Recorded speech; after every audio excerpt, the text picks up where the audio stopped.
The last train always ran at 11:47 p.m. Sarah had taken it hundreds of times, but tonight felt different. The platform was empty. No one else waited in the flickering fluorescent light. When the train screeched to a halt, only one car had its lights on. Sarah stepped inside. The doors closed behind her with a hiss that seemed too final. She was alone, or so she thought. As the train lurched forward into the tunnel, she noticed him.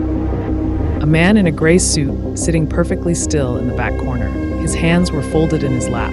He wasn't looking at his phone. He wasn't reading. He was just staring straight ahead.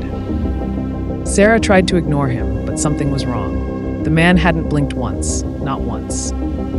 The train plunged deeper into the tunnel. The lights flickered. In that brief moment of darkness, she heard it. Breathing. Heavy, wet breathing. But not from where the man was sitting. It was coming from right behind her. Sarah spun around. Nothing. The seats behind her were empty. When she turned back, the man in the gray suit was gone. Her heart hammered in her chest. The train should have reached the next station by now. But outside the windows, there was only darkness. Endless, absolute darkness. No tunnel walls, no lights, nothing. Then she saw them, in the reflection of the window. Dozens of faces, pressed against the glass from the outside, watching her. Their eyes were hollow. Their mouths hung open in silent screams.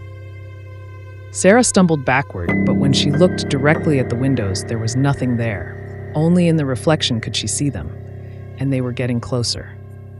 The train began to slow, finally, but when it stopped, the doors didn't open. Sarah rushed to the nearest door, pounding on it. The platform outside was dark, completely dark. This wasn't her station. This wasn't any station.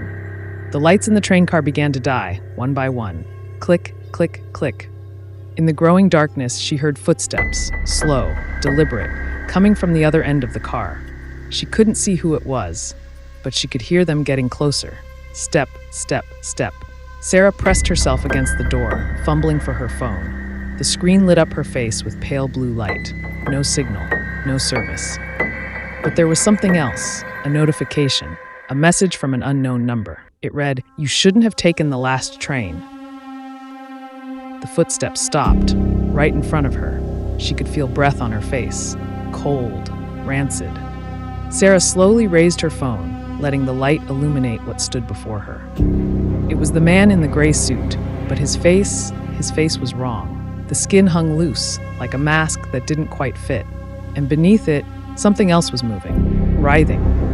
His mouth opened impossibly wide, and a voice that wasn't human whispered, "This train doesn't stop." The phone died. The last light in the car went out. Sarah screamed. The next morning, transit workers found car number 7 completely empty.